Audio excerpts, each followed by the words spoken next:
কালকের ভিডিওতে তোমাদের বলেছিলাম আমার ভোটের দ্বিতীয় ট্রেনিং চলে এসেছে, সেই কারণে ভোটের ডিউটি তো অ্যাটেন্ড করতেই হবে, কোনো কিছু করার নেই। ছোট মেয়েকে বাড়িতে রেখে যাব, এটা একটা খুবই চিন্তার বিষয় আমার জন্য, কারণ মেয়েকে কোনো দিন বাড়িতে রাখিনি।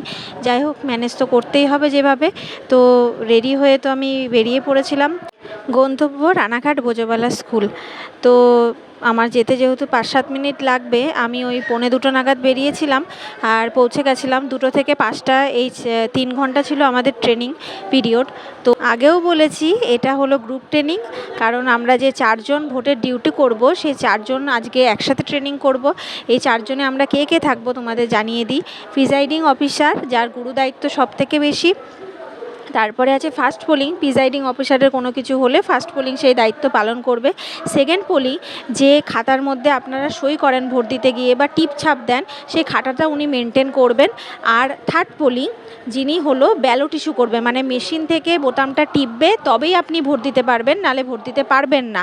সেই মেশিন কন্ট্রোল করবেন সেই 4 জন। তাহলে হলো এই 4 জন, আমরা এই 4 জনে একসাথে ট্রেনিং করব আজকে। আমাদের মেশিন দিয়ে একদমভাবে সামনে থেকে প্র্যাকটিক্যালি বোঝানো হবে যে কিভাবে আমরা মেশিনগুলোকে অপারেট করব, সিল করব। আর ভোট দেওয়ার আগে, আপনারা যে ভোট শুরু করেন তার আগে কিন্তু 50টা মক পোল হয়। মক পোল মানে কি, যেটা হলো মেশিনটা দেখে নেওয়া যে ঠিকঠাক চলছে কিনা।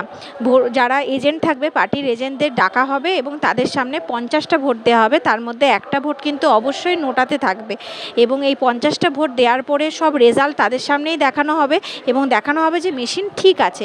এবং এই 50টা ভোট দেওয়ার পরে কিন্তু সেই ভোটগুলো পুরোপুরি ডিলিট করে মেশিনটাকে ক্লিয়ার করে নিয়ে আসল যে ভোটিং প্রসেস সেটা কিন্তু শুরু হয়। তো আমি চলে আসলাম, আমার ট্রেনিং ছিল শরণ 3।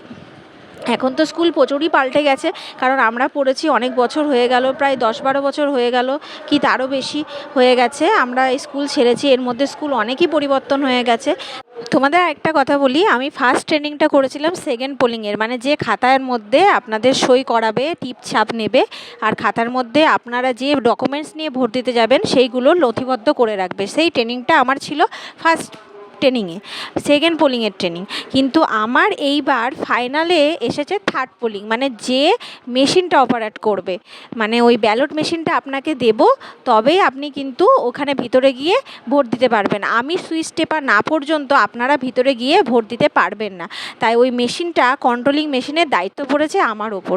তো নতুন এক্সপিরিয়েন্স, আমি কোনো দিন আগে ভোটের ডিউটি করিনি, তো এই নতুন করব বলে একটু মনের মধ্যে একটুখানি উত্তেজনাও কাজ করছে, কিন্তু করতে তো হবে। এটা টিম ওয়ার্ক, সবাইকে একসাথে মিলেমিশে কাজ করতে হবে, নাহলে কিন্তু এই ভোটটা কোনোভাবেই কমপ্লিট করা যাবে না। সবার মধ্যে একটা কোঅর্ডিনেশন থাকতে হবে। তো আমাদের এখানে মেশিনগুলো নিয়ে দেখিয়ে দিচ্ছে। এই যে বড় একটা মেশিন দেখছেন যেখানে বিভিন্ন সিম্বল দেওয়া আছে, এই মেশিনের পাশের বোতামগুলোই কিন্তু আপনারা প্রেস করবেন। এটা থাকবে আপনারা যেখানে থাকবেন সেখানে। আর এই বোতাম টেপার পরে পাশে যে বক্স মতন একটা মেশিন দেখতে পাচ্ছেন, ওখানে যে কালো কাঁচটা আছে, ওই কালো কাঁচের ভেতরে আলো জ্বলে উঠবে এবং আপনারা যেই সিম্বলে ভোট দিয়েছেন সেই সিম্বলের একটা স্লিপ ওখান থেকে পড়বে। আর ওই স্লিপ দেখে আপনারা কনফার্ম হবেন যে আপনারা যে বোতাম টিপেছেন সেই জায়গায় সেই প্রার্থীরই ভোটটা পড়েছে, তাহলে মেশিন পুরোপুরি ঠিক কাজ করছে। আর এই যে মেশিনটা দেখতে পাচ্ছেন, সেই মেশিনটা, এই যেখানে লেখাগুলো উঠছে, সেই মেশিনটা থাকবে আমার কাছে, আমি কন্ট্রোল করব।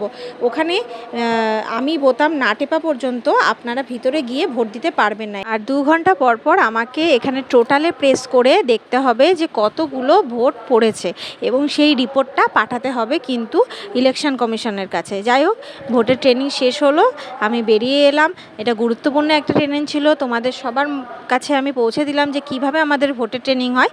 তো দেখা হবে পরবর্তী ব্লগে। এখন বাই।